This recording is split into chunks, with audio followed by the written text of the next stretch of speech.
Radhika Raman, Radhika Krishna Banamali Giriju Ki Jai Ho.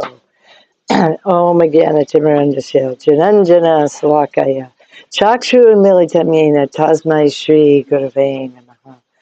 Shri Chaitanya Manopistam, Stapitamina Bhutale, Swayam Rupa Kadamayam, Dadati Swa Padantikam. Namo Mahavandanaya Krishna Prema Pradayate, Krishnaya Krishna Chaitanya, Namane Gora Tavashe Namaha. Hare Krishna, Krishna Krishna, Hare Hare, Hare Ram, Ram Ram, Hare Hare. First of all, I'd like to offer my heartfelt Puspanjali to my Harinam Diksha Guru, my Srila Prabhupada, my life and soul, Srila Bhaktivedanta Swami Maharaj. Second of all, to my Bhajan Shiksha Guru, Srila Bhaktivedanta Narayan Goswami Maharaj, our Srila Gurudev, and to Bhakti Vigyan Bharati Goswami Maharaj, and to our entire Guru Parampara, and especially to Srila Vishwanath Chakravarti Thakur and the Madhurya Kadambini, and today especially to Krishna and Arjuna, and Sri Bhagavad Gita. It's Bhagavad Gita Jayanti today. So please forgive us for being quite a bit late. We've been having some technological, mechanical difficulties, but hopefully next week we will be on time. Please forgive us. Okay, so today being Gita Jayanti, I wanted to say a few words about that, along with the Madhurya Kadambini. Because in the Madhurya Kadambini, as we know, we're in the second shower, which is Shraddha, Sadhu Sangha, and Bhajana Kriya. So that is what Bhagavad Gita is, isn't it? Bhagavad Gita, first of all, how do we receive Bhagavad Gita? We receive Bhagavad Gita by Shraddha.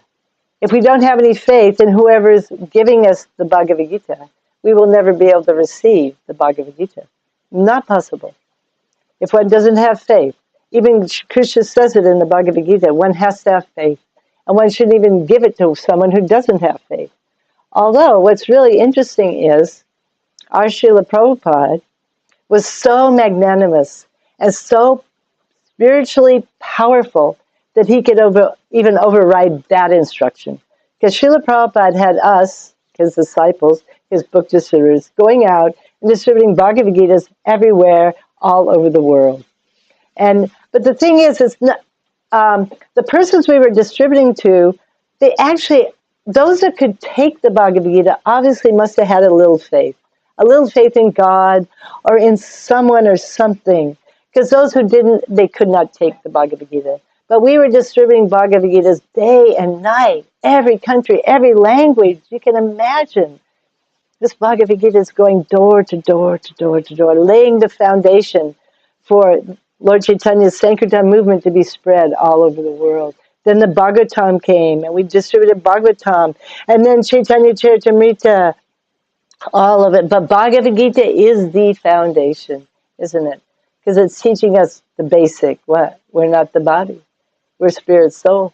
And the spirit soul can't be cut. It can't be destroyed in any way. It's eternal. It's completely spiritual. So it is the first teachings of Krishna. And here Krishna himself, he came to Kurukshetra. He was a chariot driver for Arjuna. It's amazing. Krishna, Guru, he's Guru. Of course, he has his Guru, Srimati Radhika, but under her guidance, I imagine, he's speaking this Bhagavad Gita to Arjuna. And Arjuna is quite a good candidate, a perfect candidate, because he has faith in Krishna.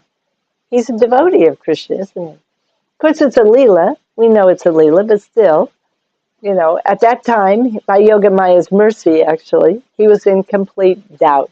He was doubting what to do. I can't do this. He had lost his confidence. He didn't want to do it. He was seeing his relatives, everyone against him. I don't want to kill these persons, you know, my guru. I don't want to do this. And Krishna starts speaking. And he speaks, I won't speak the entire Bhagavad Gita, but through the entire, how long did it take him to speak it? 2 hours? How long did it take? Yeah, Krishna, I wonder how long, maybe 2-3 hours, maybe quicker. Anyhow, he spoke it to Arjuna in the middle of the battlefield. And here he is speaking to Arjuna, who's completely submissive, but he's just lost it. He drops his bow. He's a great fighter. He's a kshatriya. He's a pure devotee, but he just, no, I can't. He's overwhelmed by material attachment, isn't it? Overwhelmed. Especially, you can imagine Grandfather Bhishma. He is so intimate with Grandfather Bhishma. So intimate. You know, he's been raised by Grandfather Bhishma. And here's Bhishma standing on the other side. He's so intimate. Bhishma, even after he finally gets killed or, brought down by Arjuna, he will only take water from Arjuna. After he will not take from Duryodhana, who he was fighting for. That's how intimate. He only wanted Arjuna like this. But they had to fight on. This is ultimate surrender, isn't it? This is what the Bhagavad Gita teaches, surrender, which is what faith is. Faith, Shraddha, is made of seva, our desire to serve. So actually Arjuna wanted to serve Krishna, meaning he wanted to carry out his desire, but he just lost it. He couldn't, and surrender, meaning, okay, Krishna's my all in all. And what is it? I'll accept what's favorable and give up what's unfavorable. So ultimate surrender is taught in the Bhagavad Gita. We give up our material attachment. We give up everything for Krishna's pleasure. Even we fight our relatives. We fight, even if it was our husband, our wife, our children. If Krishna wants us to do that, we do it, and we do it happily for Krishna's pleasure. Like this. That is so revolutionary in the material world.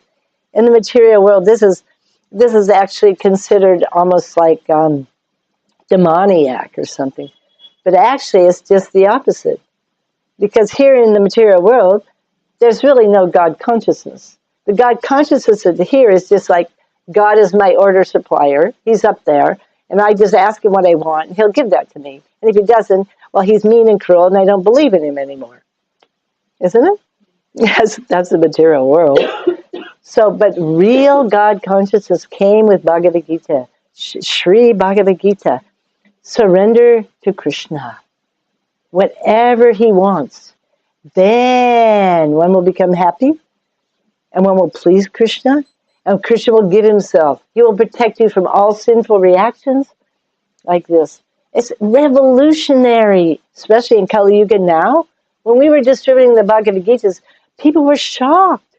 And sometimes they would, just a little bit, they throw the book in the garbage can. Right there in the airport or wherever we were at, they just throw it. So we spoke to Srila Prabhupada. We said, Prabhupada, they're just throwing the books in the garbage can. What should we do? Prabhupada said, don't worry about it. Keep distributing books. They kill their babies in the womb, their children in the womb. Don't worry about it. Keep distributing books. And the books, they will go to where they're supposed to go. And even if not now they're read, even if a person reads one word, even if a person touches one book, they're transcendental. This Krishna, their life will be changed for eternity. They will be turned back towards Krishna eventually in some lifetime.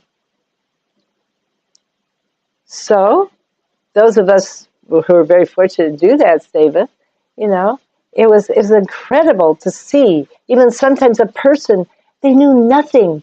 And you would speak to them, and all of a sudden you saw Krishna was just working, Mahaprabhu, and they were taking the book, they were happy, they were giving a donation, and you just said, oh, wow, this person had some kind of sukriti, some kind of spiritual sukriti. Now his time has come. Now, maybe not this lifetime, but he's going back home, back to Godhead. Bhagavad Gita, the beginning. And especially in the second chapter, it gives some very, very good advice, isn't it? While contemplating the objects of the senses, one become attached. This is actually such an important understanding.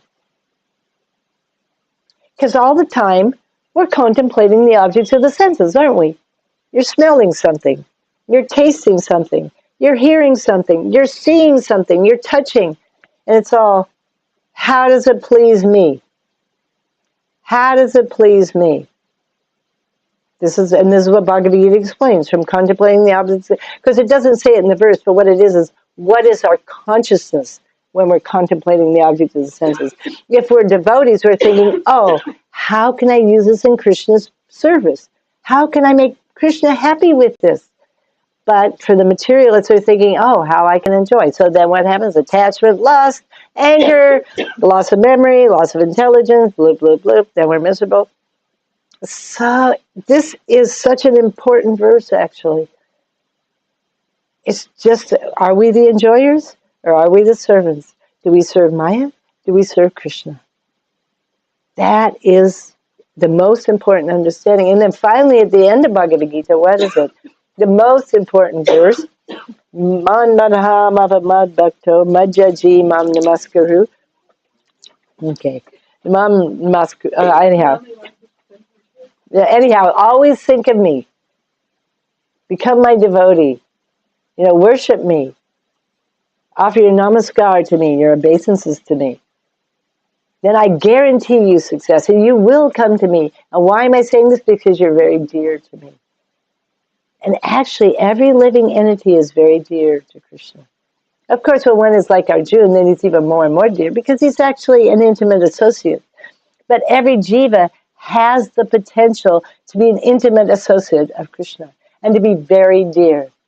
Dear like Arjuna, even more dear like the Brajbasis, or to speak of the gopis like this. And that verse is Man Manaha Bhava Mad Bhakto. That verse, actually the highest example, as we know, Srila Vishwanath Chakravarti Thakur, the author of Madhurya Kadambini, in his tika on that verse of the Bhagavad Gita, he's the one who reveals what is really meant. What is meant is one's mind becomes so absorbed in Krishna, so eager to see Krishna, that Krishna becomes very eager to see that person. And he gives the story of the gopi. You all know that story, but I can tell it really quick because it's so nice, So there's one new bride. She's just been married to a gop in Braj, right? And she's just come. She's in her mother-in-law's house. And Krishna's going to go out cow herding. And when Krishna does this, all the Brajbasis come, all the men, the women, the cow, everyone comes to see Krishna as he's dancing off to the forest with his cowherd boys and the cows. He's so beautiful. Enchanting. How can I describe? I'm a materialist. I've never seen. I've seen the Thakurji, but I know he's millions of times more attractive than that. So Krishna, he's going off playing his flute. So all the grandfathers are going, his mother and father, everyone's going to see him. So even this new bride, her mother-in-law is going, her sister-in-law is going. But they say, no. She says, I want to go too. I've heard it. I want to go. And they say, no, you cannot go. It's dangerous.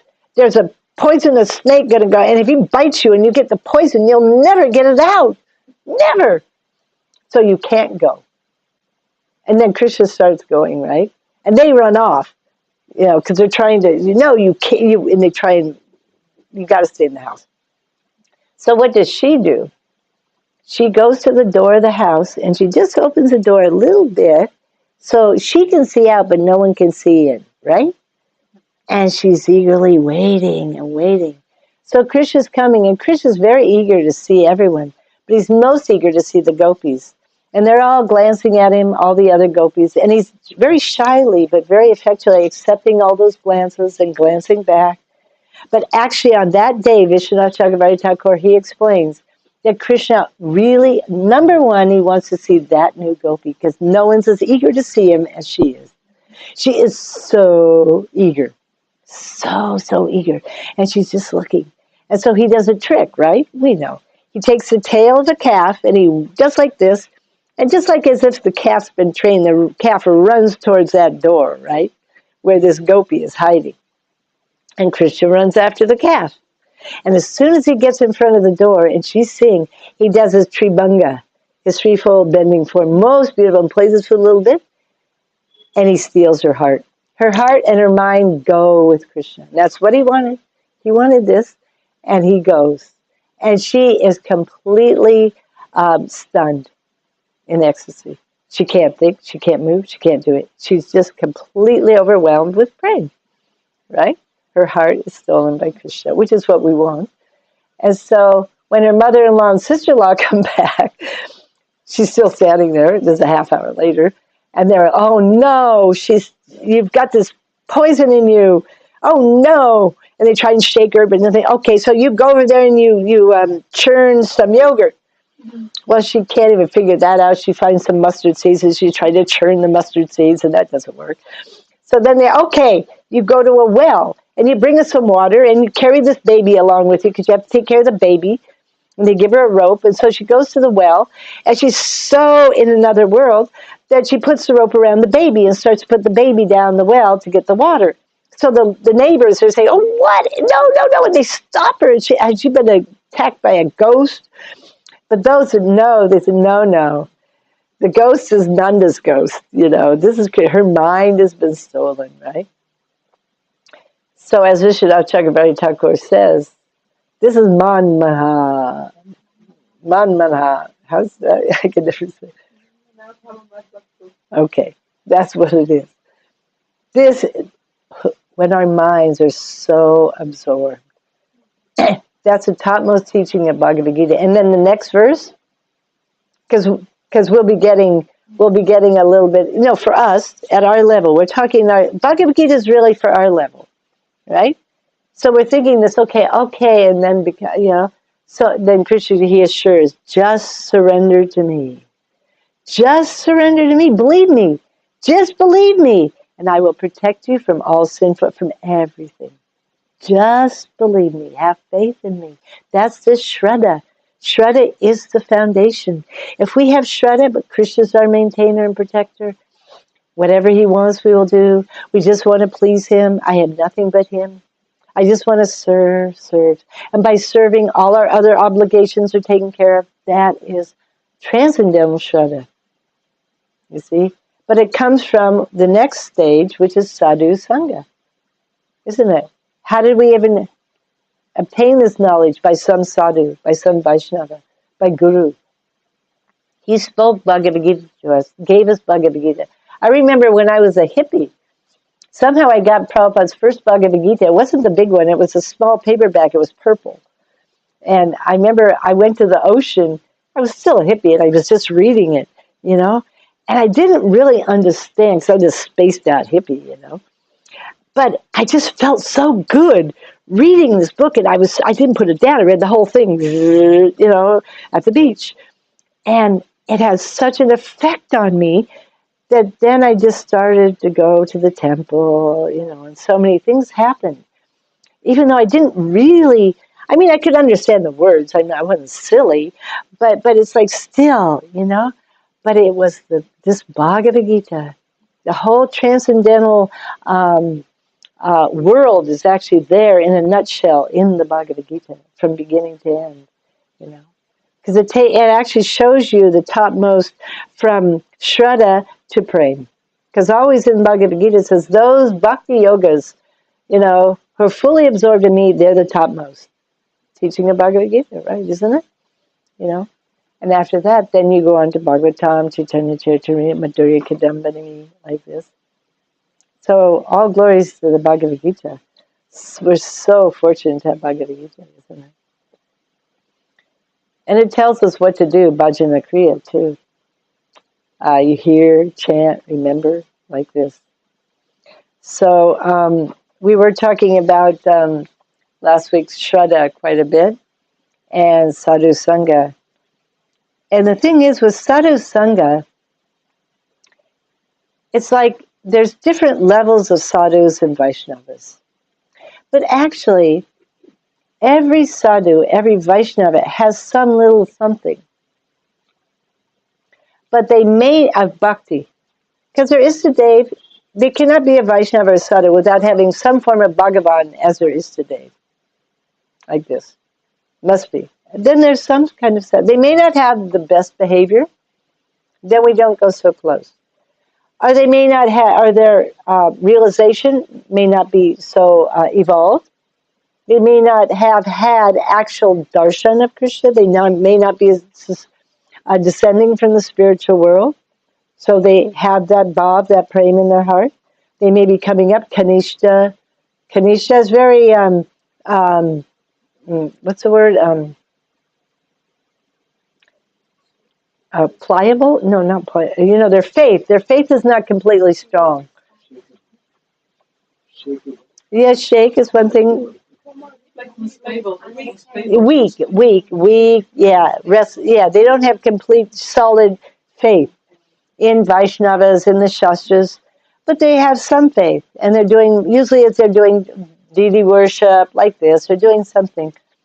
But even those, even these Vaishnavas, they if this is who you're meeting and you haven't met anyone else, they still can give you bhakti samskaras for your next life. Something can be there, you know. Even a guru, kanishta guru, they give us some samskaras that can be favorable for the next life. But of course, more favorable are the Majjhima sadhus. They have knowledge, they have more faith, but they don't have complete realization. They have not received bhav or prem yet. But we should associate with the Majjhimas when we don't have the association of the Uttams. Because without association of sadhus, who are we going to associate with? We're going to associate with just materialists. So it's best if we can find a Majjhima or a sadhu that's more advanced than us. They may not be 100%, but they're more advanced. And what else is recommended? They're affectionate. They should be affectionate to us, like this. And they should, let's see. Oh, yeah. And they should have the same mood that we're striving for. Yes. Affectionate, more advanced, and the same mood. This is because there's so many sadhus, so many Majjhima. But we have to start, as we're progressing, we be a little bit more selective, you know, in who we intimately associate with, who we hear from. It's very important because this comes in our heart. But ultimately, we need to take shelter of an Uttam Adhikari. Now, they may not be our Diksha Guru, because maybe we haven't met one, but at least we have our Guru Parampara. Everyone can meet Rupa Goswami, Sanatana Goswami through their ears. And this is the most important. Because sometimes when we see the Uttamadhikari with our eyes, we don't understand. We may not. We may be so close to an Uttamadhikari for so long, and still we may not have the proper mood to be able to actually get the mercy completely. Because we have an enjoying mood with the Uttamadhikari, and what is he going to do for me? How is he going to make me happy? You know, like this. We won't get the full mercy of that Uttamadhikari unless one has a very humble, submissive service attitude. How can I serve you no matter what? No matter what. Even you never look at me, you never smile at me, you know, externally, not wanting anything in return but just serving. Then the Uttamadhikari will shower his blessings, shower his mercy. Like this. And what is that mercy? That mercy is the moods in his heart, the bhav, the praying, the realizations, you know, that he has. Because he's coming from Braja Vrindavan. And for us particularly, we're talking about the Rupanuga Gaudiya Vaishnavas. This is our family. We're in the family of Rupa and Sanatana Goswami. That's our identity. Rupanuga Gaudiya Vaishnavas. And this isn't something that should be vague. It should be very, very heartfelt. Because, you know, if you're thinking of your family, now you may not have had a pleasant family life, or you may have, but still, when someone says your mother, that's a very close feeling. You may not like her, you may, but still, that's a very intimate feeling. Mother, father, brother, sister.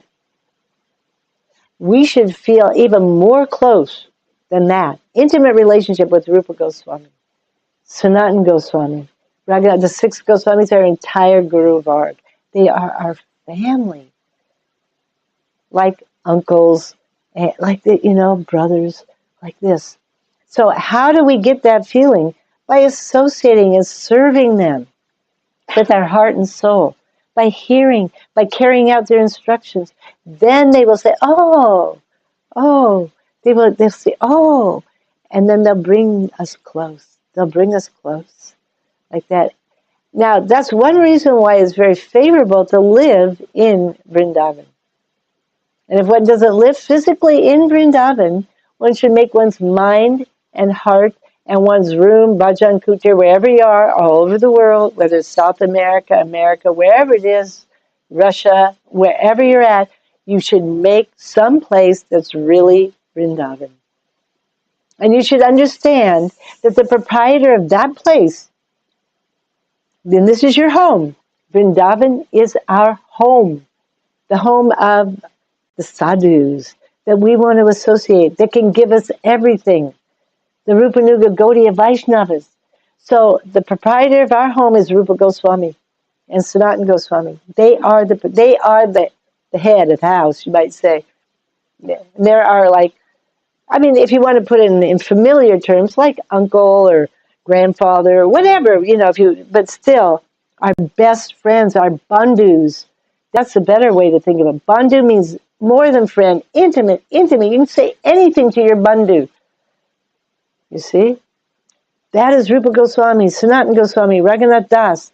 But where does it begin? Because it takes a while for us to enter that realm.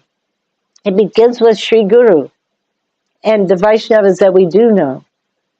And they're all Rupa Nuga Gaudiya Vaishnavas. They are. Everyone's a Rupa Nuga Gaudiya Vaishnava that we intimately associate with. The ones that aren't, then they're Vaishnavas. Even Christians, Muslims, they're Vaishnava. But we don't intimately. But those who are going to help us, that have affection for it, that have the same mood. Because we all want to be what? Like Rupa Manjari. We want to be maidservants of Srimati Radhika. And they've all come. That's our Guru, Rupa Nuga Guru Varg. So we have all the disciples of Bhaktisiddhanta Saraswati Thakur.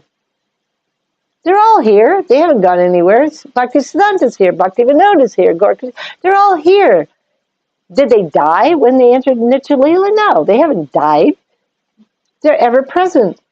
But we don't have the eyes to see with these eyes, but we can see this way. We can see by hearing. This is the most important thing. We can hear from Gorkachar Das Babaji. There's so many of his teachings we hear. We can hear from Bhaktivinoda Thakur. We can hear from Bhaktisiddhanta, from our Sri Guru, and from their followers. And we learn what is the truth, what isn't the truth. So if someone's trying, but they haven't quite, imbibed the teachings in the, completely according to our Guru Parampara, then we can see, oh, wait a minute, that's just not, that's one understanding, but there's a higher understanding. We don't criticize, we don't fault find when we think, they just haven't come to the higher understanding. This is their understanding of the truth, but there's a higher understanding.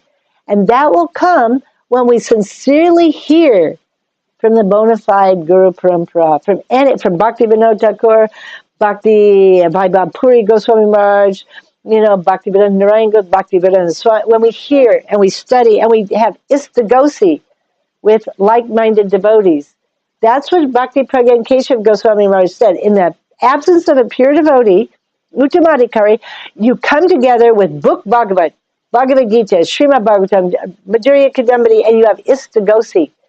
And you speak about it, and then you come and you pray, Vishwanath Chakravarti Thakur, please reveal to us the import of Madhurya Kadambini, the highest truth, the highest understanding.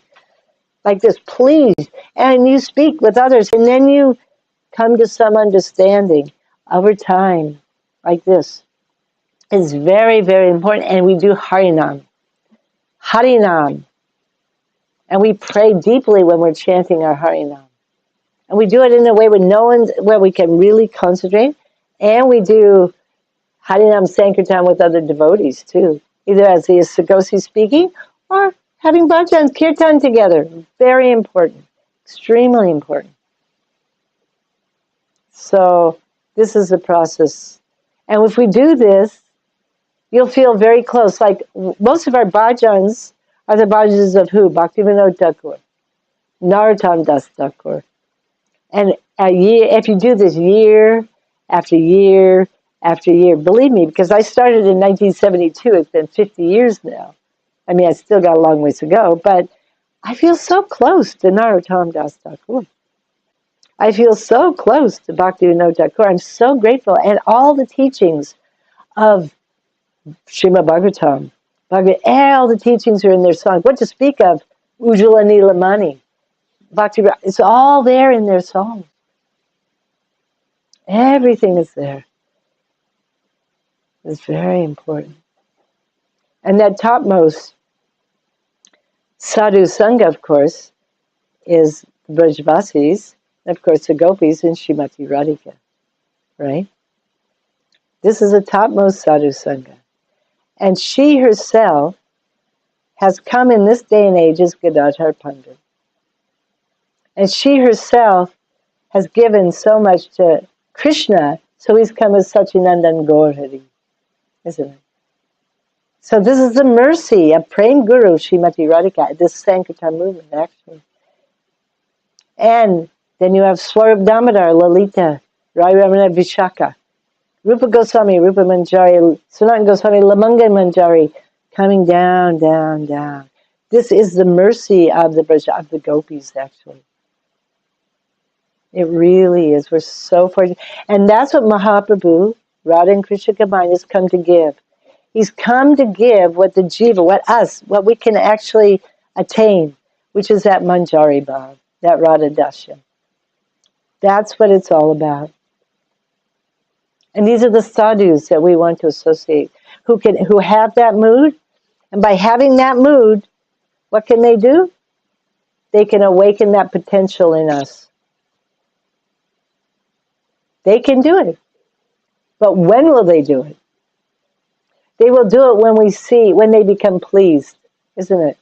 When they see, we may not be very good at anything. That doesn't matter. It's the desire. Oh, I wish I could chant purely for you, Prabhupada. I wish I could. I can't. I'm trying. I'm trying, but every time as I get older now, I can't even do anything. I'm always spending all my time on my body, but I wish I could. I want to. When they see that you want to, and you don't want anything else. Well, I wish I could just go to Hawaii, and it's so nice there, and I think my body will be better there, and maybe I can go swimming all the time, and maybe I'll chant a little bit by then.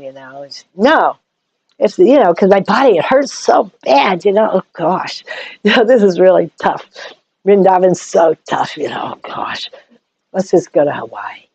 Let's just go swimming in the Hawaiian Ocean. No. I said, no. I just want to be able to chant Hare Krishna no matter where I'm at, no matter what. I just want to be able to remember you. I want to be able to chant with love and affection. I have no love and affection. Like this, honestly, from the heart, begging, begging, begging. Then the sadhu go, Krishna. You see?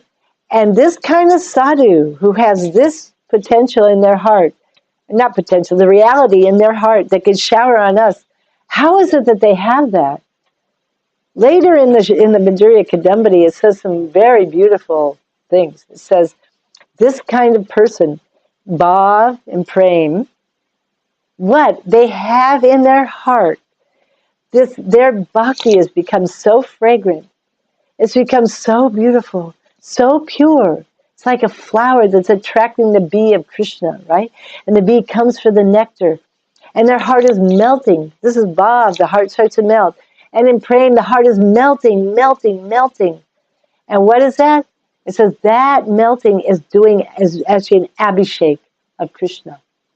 With the heart, with their praying, they're giving an abhishek to Krishna. Isn't that beautiful?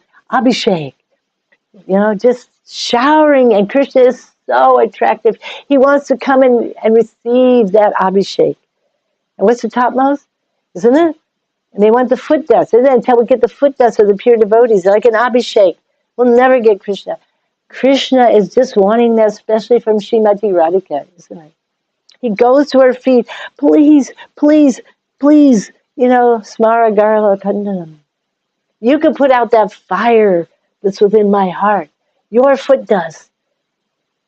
He's so eager for the foot dust of his devotees.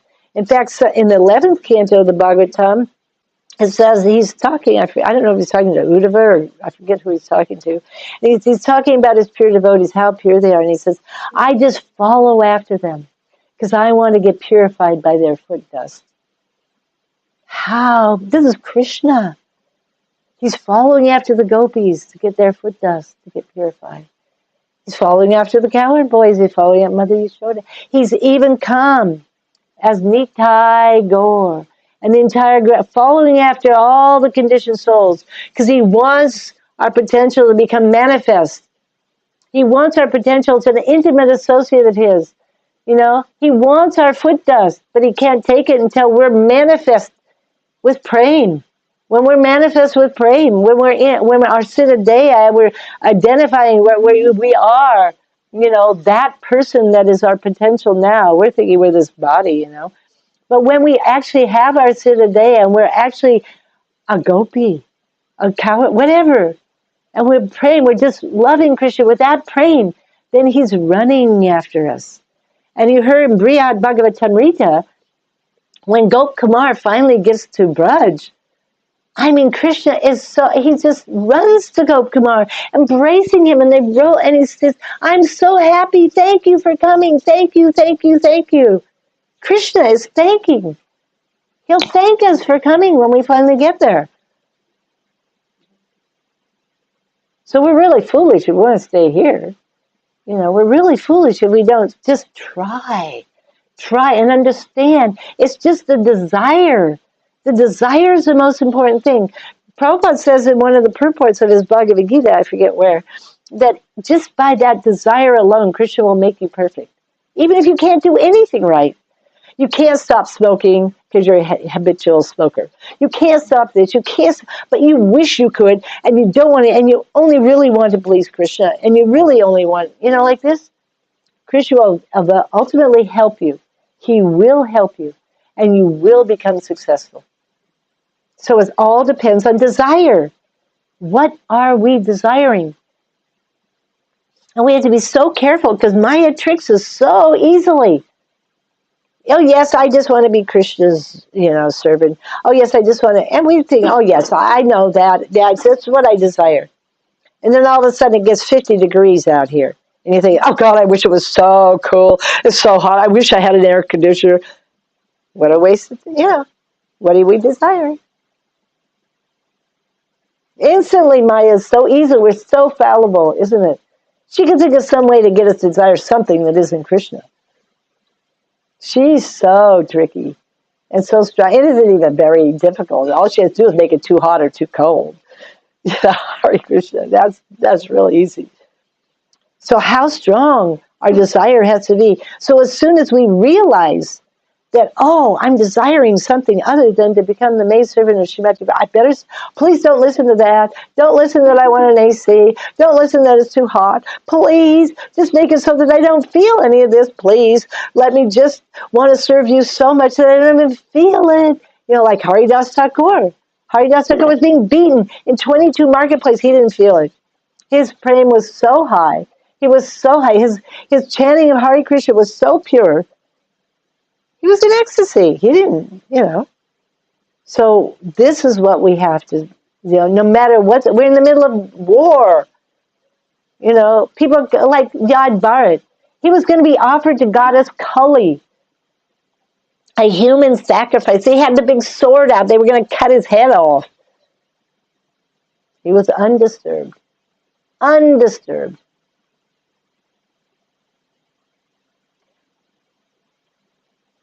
So we have the desire to come to this, no attachment in this material world. Nothing, not to our body, nothing.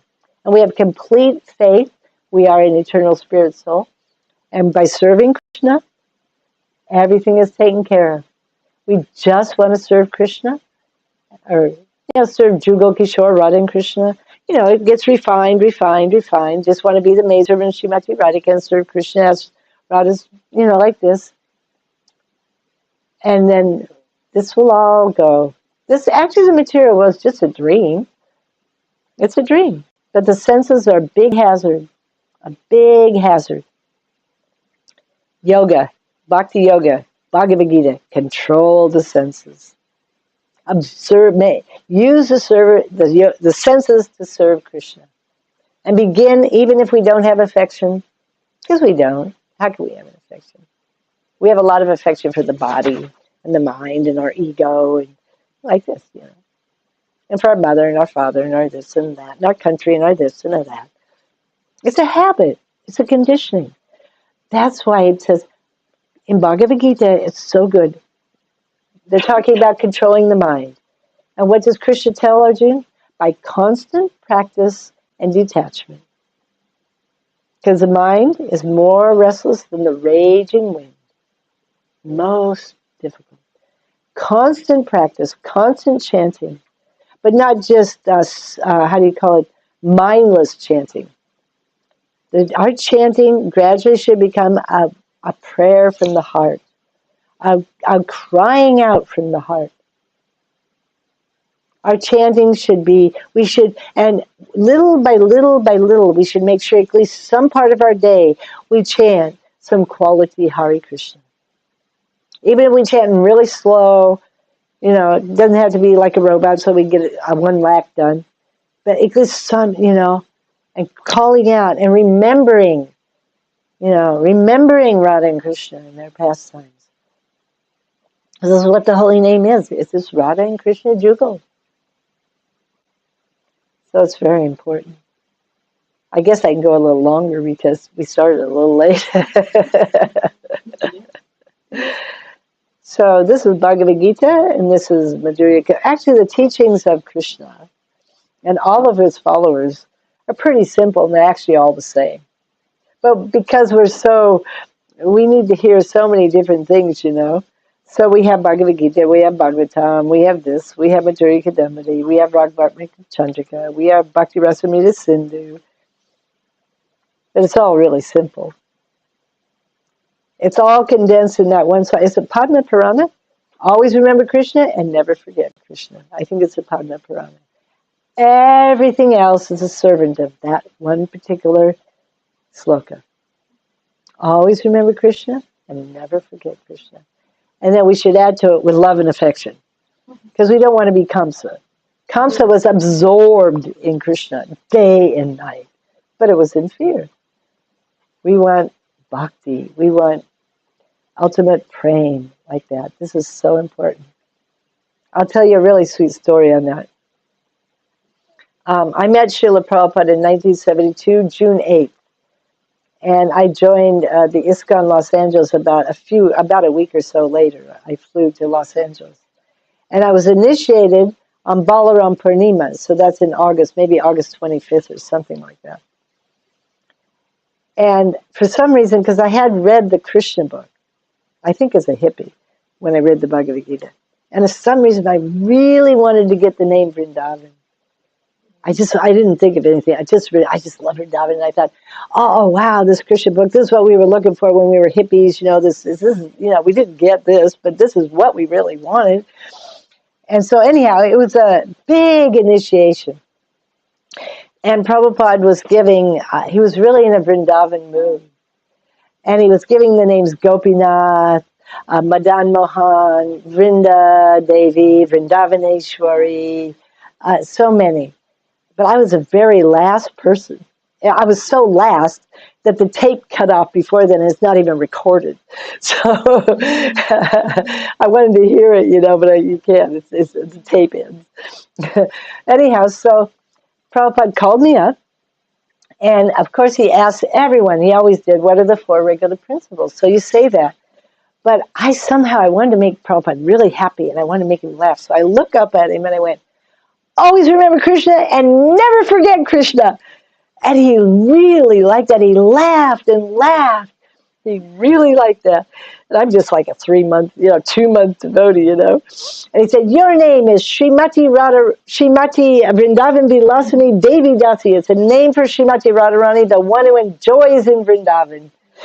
And I was so amazed because my name was Susan. And usually you get your name according to the letter of your, I thought, wow, he knows my heart. He's so happy, and that was so amazing, So a devotee like Srila Prabhupada, like all of our Guru Parampara, they know us so intimately.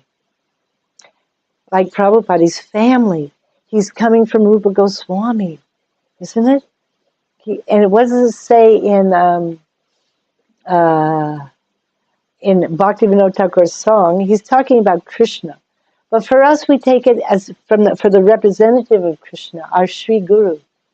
He's our mother. He's our father. He's our Dana Pran. This is Sri Guru. Intimate, so intimate. And who is Srila Gurudev for me? My big brother. My big brother. And Bhakti Vigyan Bharati, my big brother. Who is Bhakti Pragyan Keshav, my uncle. Bhakti Vaibhav Puri, my uncle. My grandfather, Bhakti Siddhanta Saraswati. Intimate. Intimate. I'm praying to become the Sat Sishya, because that's important too. We should become a Sat Sishya. Like Jiva Goswami and Rupa Goswami. Sat Sishya, Sat Guru. Very, But in family, even when you're a little bit not, still that love, that connection is unbreakable with family.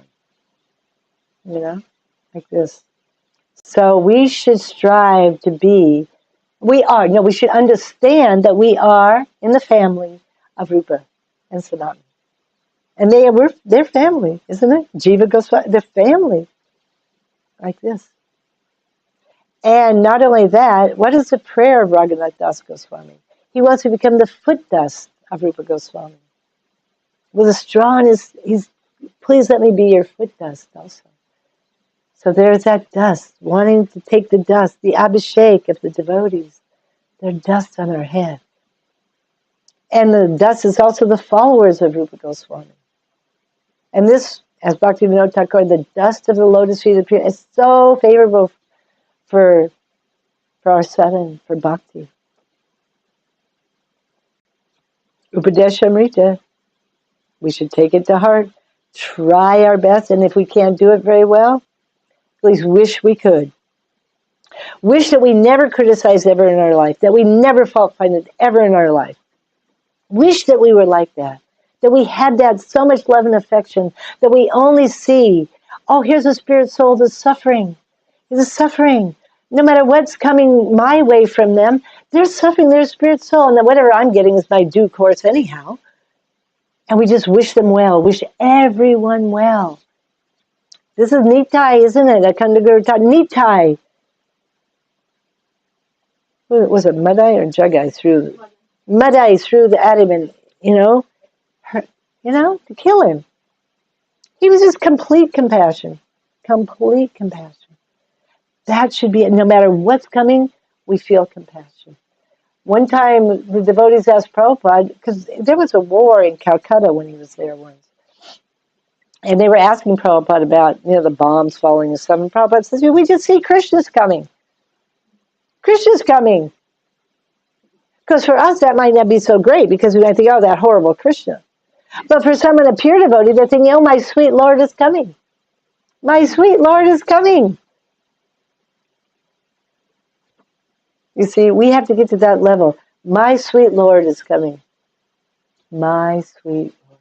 He loves me so much, and no matter what's coming, it's auspicious. Guru and Krishna are auspicious. It's all auspicious. Isn't that Radharani? She teaches us. Asli Shiva Padaratam Pinasma Adarshana. Like this, no matter what. You're my Nath. I love you. Even if making me miserable makes you happy, then that's my highest happiness. We want this. We want this. We can't do it, let's be honest. We can't imitate. But we want that, because then we'll actually be able to what? What does Bhaktivinoda Thakur says? We'll be able to take birth in Barshana, in the womb of a gopi, get a gopi bhav, become the maidservant of Srimati Radhika, serve Radha and Krishna. But that's what you have to get that. To get our siddha, you see? So now, practice. Detachment. And being honest with ourselves. Being very honest. As we're, taking our Well, I don't know what anyone did, but anyhow, I remember in Los Angeles, before we go out on evening Harinam, we take galubjamins, right? And it's like who could eat the most, and then all the brahmacharis would drink the galubjamin juice, right? That was like we were really fired up. But I mean, it's like as we're doing anything like this, right? We're thinking, oh, when will I become like Madhavinda Puri? When will I become like Raghunath Das Goswami? When will I become like Gangamata Goswami? Swamini. Where it's the prem that is motivating us, you know. Anyhow, we'll stop here. Jai. Gita Jayanti ki jai ho. Krishna Arjun ki jai ho. Vishwanath Chakravarti Thakur ki jai ho. Madhurya Kadambini ki jai ho. And maybe you could do a little kirtan? Oh, sorry. Unless somebody else wants to do kirtan. Yeah, no, she hates it. She's good, but she won't do it. Are either of you? No. Okay. No, you do it because you're.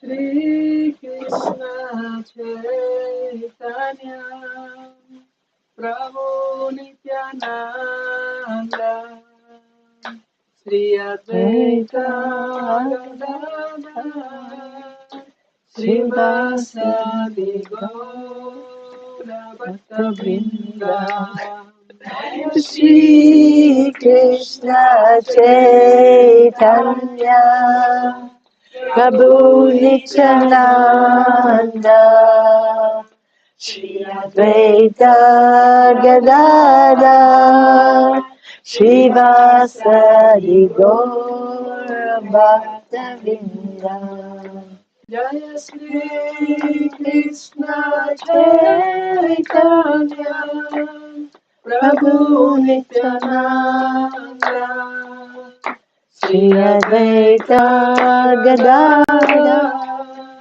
Srivasadi Gaura Bhaktavrinda Shri Krishna Chaitanya Prabhu Nityananda Shri Advaita Gadadhar Srivasadi Gaura Bhaktavrinda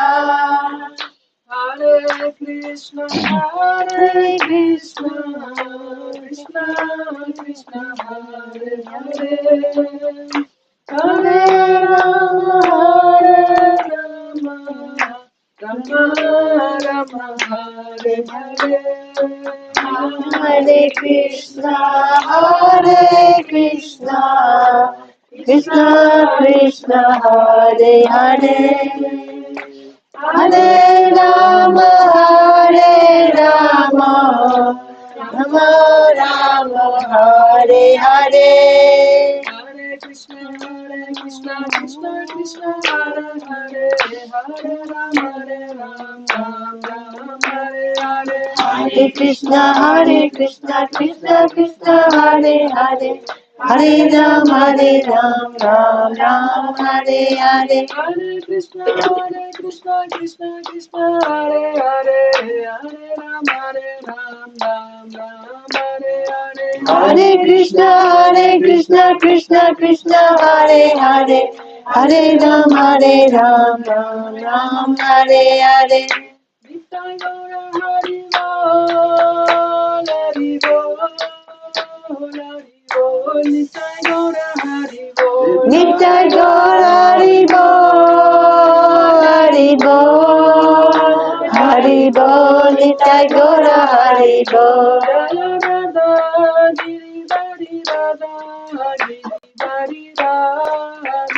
Jaya Radha Giri Radhi Radha Giri Radhi Radhe, Jaya Giri Raja Jaya Govardhana Giri Raja Jaya Govardhana, Jaya Giri Raja Jaya Govardhana, Giri Raja Jaya Govardhana. Jai Haribo. Thank you, Indira. That reminded me of Prabhupada. I can feel Prabhupada coming through. Yeah.